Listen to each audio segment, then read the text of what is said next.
So hello again, meron naman tayo dito Isuzu na D-Max. So nilagyan natin siya ng dual laser by LED projector fog lights. So ito yung FX laser na tinatawag nila. So ito, align muna natin yung headlight nya. So kita yung magkaiba yung tutok, isang LHD, isang RHD.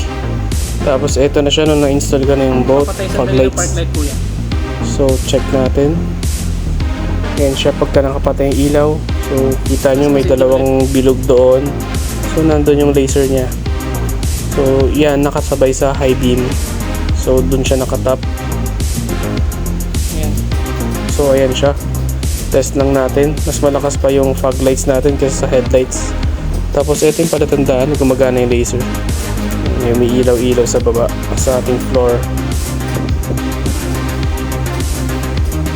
Okay na, patay na.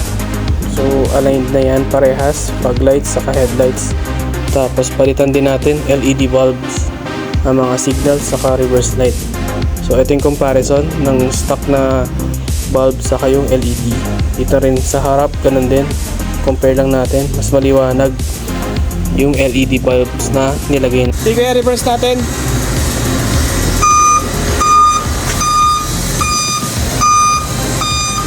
Yeah, okay na.